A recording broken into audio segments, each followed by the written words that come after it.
Welcome back to the Morning Blend. If you were ever hurt at work and you were no longer able to continue doing your job, would you know who to turn to for help? Our next guest is a specialist in disability and workers' compensation.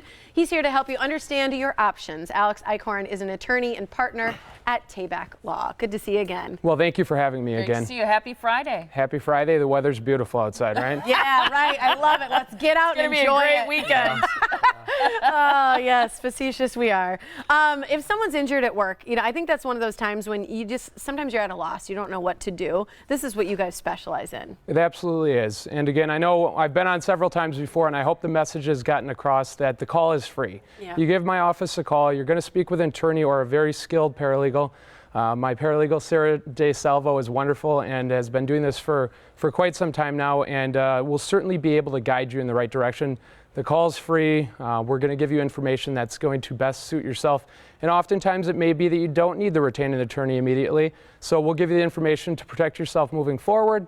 And once you have that, if indeed there is a denial or something goes wrong, we're there to take your next call. So. And the reality is, too, is that if you're hurt on the job, there are benefits that not only are available, but that you deserve because you've been injured while performing your duties. And that's right. So there's certainly a difference between a work injury and, say, an automobile accident. There's a trade-off. You're sometimes entitled to slightly less money.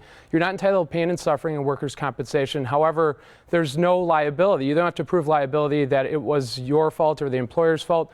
The fact that the injury occurred on the job entitles you to certain benefits such as lost wages, payment of reasonable and necessary medical expenses, and sometimes a larger claim that we see when all those benefits are conceded, meaning the work comp agrees that it was a work injury, agrees to pay medical bills, agrees to pay lost wages. One of the larger claims, and oftentimes a claim that goes unnoted and in the long run unpaid, is a loss of earning capacity claim. So if you're injured at work and you're unable to return to the duties that you were doing, so let's say one of us, for example, we have more desk jobs. If you hurt your back and you're unable to stay seated for longer than 30 minutes or maybe even an hour, you can no longer do your job. So you have several options thereafter. Because you're put in a position where your earning capacity has been largely diminished, the workers' compensation company has a duty to put you back in the place that you were prior to the injury.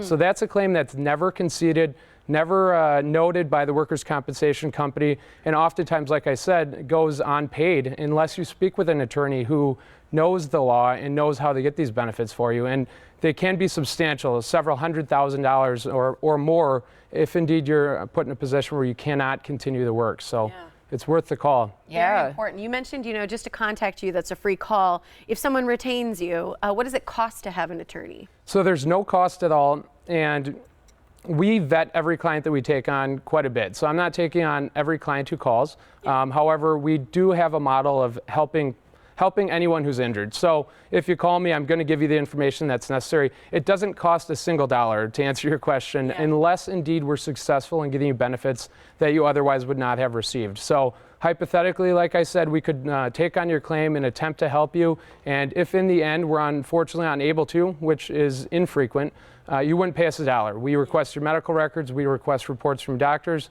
and that can be thousands of dollars that my firm is putting out there that if indeed we're unsuccessful in getting benefits, we eat. We don't get paid back on that. We're not sending you invoices to pay us. So it's free unless we're successful in getting you benefits.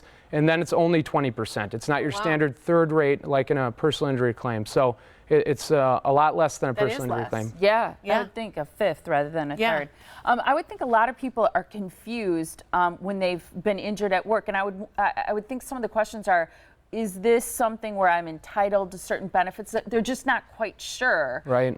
Because I think a lot of us are sort of unaware of what our options are on the job if we were to get hurt. Yeah, and that's exactly right. So when you are injured on the job, you are certainly entitled to benefits. And again, those benefits are lost wages. If you're going to be off of work, how are you going to support yourself? You're entitled to that lost wage, and that's a cost of doing business. I'm a small business owner myself. I understand that I have employees, and if indeed they're injured on the job, I have a duty to protect their well-being. I mean, it's the reality of it. So you are entitled to it. The state of Wisconsin has set forth benefits that every injured worker is entitled to. And if you're not getting them, it's not your own doing. Oftentimes it's either the workers' compensation company hasn't hasn't investigated adequately enough, or has made a poor decision to deny a claim that I oftentimes see as compensable. Yeah. So it could be an injured back. Are there other things that you often see that people maybe just don't think, oh, I should contact someone? Absolutely. So really any injury, we largely deal with backs, necks,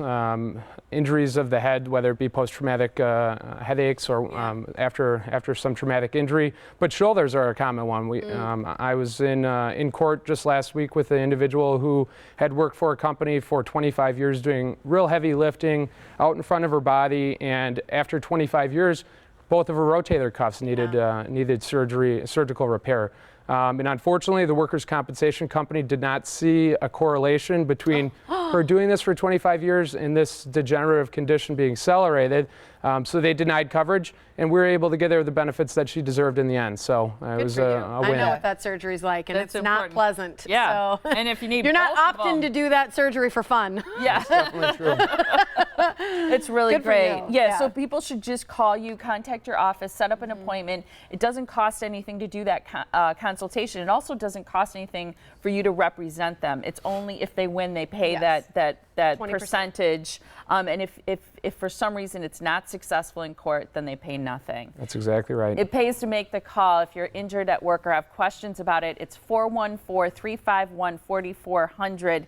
It's a no risk, no obligation disability and workers' compensation case. If you want an evaluation, call today. You can also visit them online. It's tabakattorneys.com. Great to see you. Thanks, Alex. Well, thank you again for having me. Go enjoy the great weather. Yeah.